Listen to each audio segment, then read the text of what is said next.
terima kasih sebelumnya. Jadi saya sebelum menjelaskan terkait dengan hiruk pikuk ramenya isu-isu penolakan terhadap Permenaker 2 tahun 2002 tentang JHT, saya mau menjelaskan dulu dasar hukumnya JHT tersebut. Karena ini Undang-Undang SJSN, yang tertinggi itu Undang-Undang Sistem Jaminan Sosial Nasional, Undang-Undang 40 tahun 2004.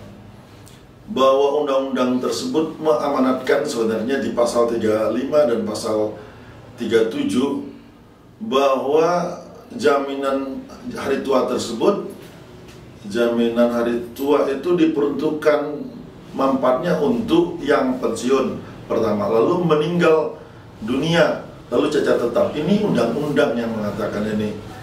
Karena undang-undang, ya tentu undang-undang tidak langsung bisa dijalankan, harus ada turunannya. Makanya kemudian lahirlah PP. PP tersebut awalnya adalah PP 46 tahun 2015. Lalu kemudian rame-rame hiruk-pikuk penolakan, lalu kemudian direvisi, lahirlah PP nomor 60 tahun 2015. Nah, PP ini kemudian harus dibuat turunannya. Kemudian turunannya dibuatlah PP nomor 19 tahun 2015. Nah, PP inilah dengan Permenaker inilah kemudian yang bertentangan dengan Undang-Undang SJSN ini. Karena semangat filosofinya tidak ketemu, secara yuridis melanggar. Nah, lalu kemudian di era Menaker hari ini, Bu Ida Fauzia lalu merevisi menjadi Permenaker 2 2022. Nah, di sini muncul persoalan penolakan teman-teman serikat. Kenapa teman-teman serikat hari ini menolak? Karena Permenaker tersebut sebenarnya momentumnya tidak tepat, karena hari ini dengan COVID, situasi COVID, lalu perusahaan melakukan PHK, kemudian Permenaker itu keluar. Nah, inilah yang ditolak. Lalu kemudian juga belum lama Undang-Undang Cipta Kerja lahir, Undang-Undang 11 2020 itu juga mengalami penolakan. Nah, kalau kita bicara dari sisi yuridisnya, hari ini saya akan katakan bahwa Permenaker 2 2022 itu secara yuridis tidak ada masalah. Memang sudah sesuai dengan Undang-Undang SJSN 40 2004 di pasal 35. Kalaupun ada ruang di 37 ayat 3 itu bahwa kepesertaan 10 tahun dapat diambil 30%. Ruang inilah yang kemudian harus kita manfaatkan, kita harus cari solusinya. Karena saya katakan tadi tidak pas momentumnya, saya juga mau katakan bahwa persoalan-persoalan yang timbul itu adalah begini. Bagaimana mungkin JHT yang filosofinya untuk jaminan hari tua, sementara situasi hari ini karena COVID orang ter-PHK. Nah, lalu kita harus buatkan di Permenaker tersebut sebenarnya solusi-solusinya. Karena yang 3 hal tadi adalah pensiun, meninggal, cacat tetap. Lalu bagaimana orang ketika ter-PHK mengundurkan diri harus menunggu usia 56. Ini kan kalau dari versi buruh ini tidak adil. Saya katakan secara yuridis sudah benar, secara filosofis harusnya untuk hari tua, tapi untuk situasi karena dampak COVID harusnya pemerintah juga peka bahwa terhadap PHK harusnya dicari solusi aturan untuk mengakomodir orang ter-PHK, lalu kemudian orang yang mengundurkan diri. Karena tidak terakomodir di undang-undang tersebut.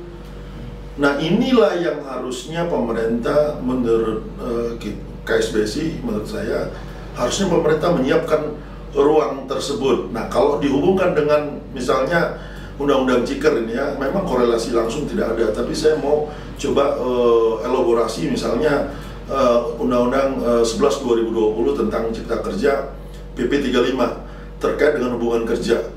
Nah, hubungan kerja di sana kan diperluas, outsourcing diperluas, seluruh jenis pekerjaan bisa di-outsourcingkan.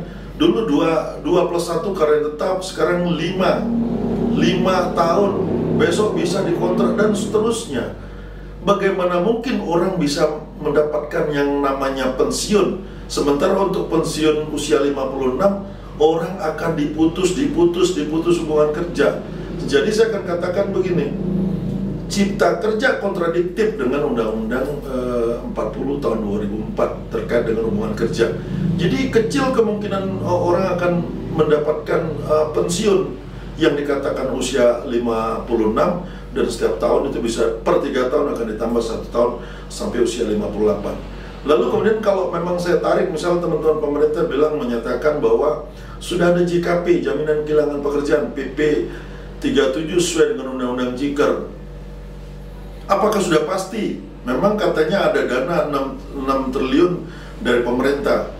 Apakah sudah pasti JKP itu akan mengakomodir orang, mengakomodir orang yang ter-PHK? Saya akan katakan belum tentu. Karena yang akan mendapatkan JKP itu adalah orang yang ter-PHK. Nah, persoalannya kita bicara PP 35 tadi, hubungan kerja menjadi tidak jelas. Tidak ada kepastian hukum.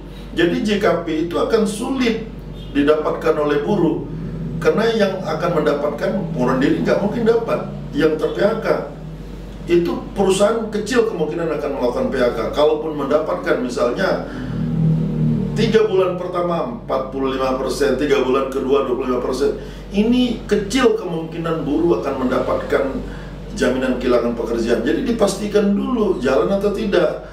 Makanya saya katakan tadi momentumnya tidak pas. Lalu kemudian masih banyak persoalan. Lalu saya juga berharap pemerintah, dalam hal ini Kementerian Tenaga Kerja, libatkan fungsi tripartitnya, libatkan serikat pekerja, serikat buruhnya membicarakan ini. Itu sebagai pengantar saya terlebih dahulu.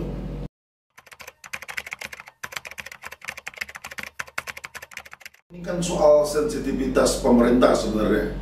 Pemerintah punya sensitivitas tidak dengan situasi hari ini? Saya akan mengatakan itu tidak, karena alasan saya tadi kurang tepat waktunya, karena kita situasinya masih COVID. Lalu apa yang harus dilakukan pemerintah? Ya pemerintah jangan malu, karena ini ada persoalan. Tarik dulu, kalau kemudian mau direvisi, kita revisi, kita pakai dulu aturan yang lama. Banyak cara sebenarnya. Jadi pemerintah jangan malu karena pemerintah ada, karena ada rakyatnya ada. Jadi dengar suara rakyat, kita perbaiki, kita libatkan elemen-elemen. Karena kuncinya adalah komunikasi. Tidak boleh pemerintah memaksakan kehendak karena situasi sedang dalam keadaan COVID. Jadi kalau menurut saya, cabut Permenaker itu, lalu kemudian kita perbaiki, lalu kemudian buka ruang untuk teman-teman yang ter-PHK mengundurkan diri, karena yang mereka dapatkan itu hanya bertahan untuk bagaimana mereka bisa bertahan untuk makan dari dana-dana tersebut. Jadi saya katakan sensitivitas pemerintah melihat situasi dan kondisi hari ini.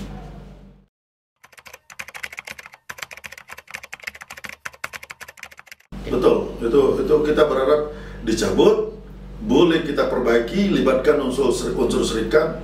Jangan malu, ini kan Permenaker, putusan setingkat menteri. Jangan malu kalau bicara untuk rakyat. Itu harapan saya.